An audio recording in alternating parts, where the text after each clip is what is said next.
हर हर महादेव। पंचांग के अनुसार प्रत्येक माह में कृष्ण पक्ष और शुक्ल पक्ष की त्रयोदशी तिथि को प्रदोष व्रत रखा जाता है। हिंदू धर्म में प्रदोष व्रत का बहुत ही ज़्यादा महत्व है। इस दिन लोग व्रत रखते हैं और विधि विधान से भोलेनाथ की पूजा अर्चना करते हैं। कहा जाता है कि इस व्रत को करने से भगवान शिव प्रसन्न होते हैं और अपने भक्तों को सुख शांति समृद्धि का आशीर्वाद देते हैं। शिव पुराण के अनुसार जो व्यक्ति नियम और निष्ठा से प्रत्येक प्रदोष व्रत रखता है उसके कष्टों का नाश होता है। त्रयोदशी तिथि के दिन प्रदोष काल में माता पार्वती और भगवान भोले शंकर की पूजा की जाती है। धार्मिक मान्यता है कि प्रदोष काल में की गई भगवान शिव की पूजा कई गुना ज्यादा फलदायी होती है। ऐसे में चलिए जानते हैं फरवरी के दूसरे प्रदोष व्रत की तिथि और पूजा मुहूर्त। फरवरी का दूसरा प्रदोष व्रत 21 फरवरी 2024 बुधवार को है। जब त्रयोदशी तिथि बुधवार को होती है तो उसे बुध प्रदोष व्रत कहा जाता है। इस दिन व्रत रखकर पूजा करने से शिव जी के साथ ही भगवान गणेश की ही कृपा प्राप्त होती है। बुध प्रदोष व्रत 2024 मुहूर्त। पंचांग के अनुसार माघ माह के शुक्ल पक्ष की त्रयोदशी तिथि की शुरुआत 21 फरवरी 2024 को सुबह 11:27 पर हो रही है। इसका समापन 22 फरवरी 2024 को दोपहर 1:21 पर होगा। शिव पूजा का समय शाम 6:15 से रात 8:47 तक रहेगा। बुध प्रदोष व्रत पूजा विधि। प्रदोष व्रत वाले दिन सूर्योदय से पहले उठकर स्नान ध्यान करें और उसके बाद पावन प्रदोष व्रत का संकल्प लें और शिव जी का पूजन करें। दिन में भगवान शिव का मनन एवं कीर्तन करते हुए शाम के समय एक बार फिर स्नान करें और सूर्यास्त के समय प्रदोष काल में भगवान शिव की विधि विधान से पूजा करें।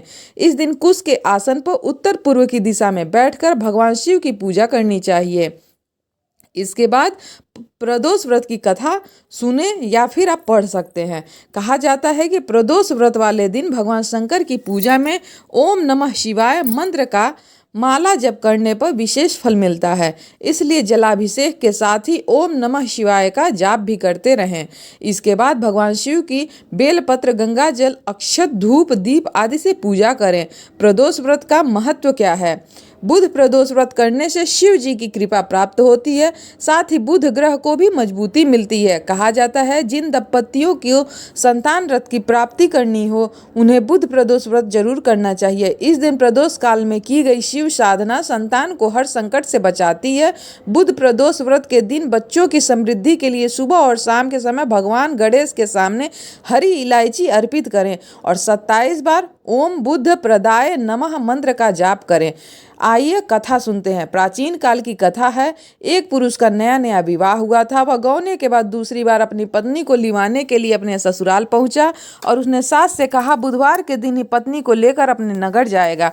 उस पुरुष के सास ससुर ने साले सालियों ने उसको समझाया कि बुधवार को पत्नी को विदा करा कर ले जाना शुभ नहीं है, लेकिन वह पुरुष अपनी जिद से टसमस नहीं हुआ। विवश होकर सास ससुर को अपने जमाता और पुत्री को भारी मन से विदा करना पड़ा। पति पत्नी बैलगाड़ी में चले जा रहे थे। एक नगर के बाहर निकलते ही पत्नी को प्यास लगी। पति लोटा लेकर पत्नी के लिए पानी लेने गया।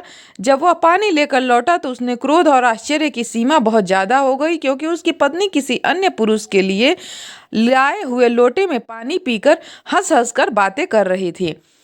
गुस्से में आकर आग बबूला हो वह आदमी झगड़ा करने लगा, मगर यह देखकर आश्चर्य की सीमा न रही कि उस पुरुष की शक्ल उस आदमी से बिल्कुल मिलती थी। हम शक्ल आदमियों को झगड़ते हुए जब काफ़ी देर हो गई तो वहां आने वाले लोगों की भीड़ एकत्र हो गई। सिपाही भी आ गया। सिपाही ने स्त्री से पूछा इन दोनों में से कौन सा आदमी तेरा पति है? तो वह बेचारी असमंजस में पड़ गई, क्योंकि दोनों की शक्ल एक दूसरे से मिलती थी। बीच राह में अपनी पत्नी को इस तरह लुटा देखकर पुरुष की आंखें भर आई। वह शंकर भगवान से प्रार्थना करने लगा, हे भगवान, आप मेरी पत्नी की रक्षा करो, मुझसे बड़ी बड़ी भूल हो गई है। बुधवार को पत्नी को विदा करा लाया। भविष्य में ऐसा अपराध कभी नहीं करूंगा। उसकी वह प्रार्थना जैसे ही पूरी हुई दूसरा पुरुष अंतर्ध्यान हो गया। वह पुरुष सकुशल अपनी पत्नी के साथ अपने घर पहुंच गया। उस दिन के बाद पति पत्नी नियम पूर्वक बुध प्रदोष व्रत रखने लगे और खुशी खुशी जीवन यापन करने लगे। हर हर महादेव। जय शिव शंकर। वीडियो पसंद आए तो लाइक शेयर कर दीजिए। नए हो तो चैनल पे सब्सक्राइब जरूर कर लें और अच्छे अच्छे वीडियो के लिए आप लोग कमेंट करके आप सजेशन भी दे सकते हैं कि कैसी वीडियो और कौन सी वीडियो आप लोगों को देखनी है या फिर सुननी है, कौन सी कथा आपको सुननी है। धर्म कर्म से जुड़ी हुई वीडियो इस चैनल पे आपको उपलब्ध होंगे। हर हर महादेव। जय शिव शंकर।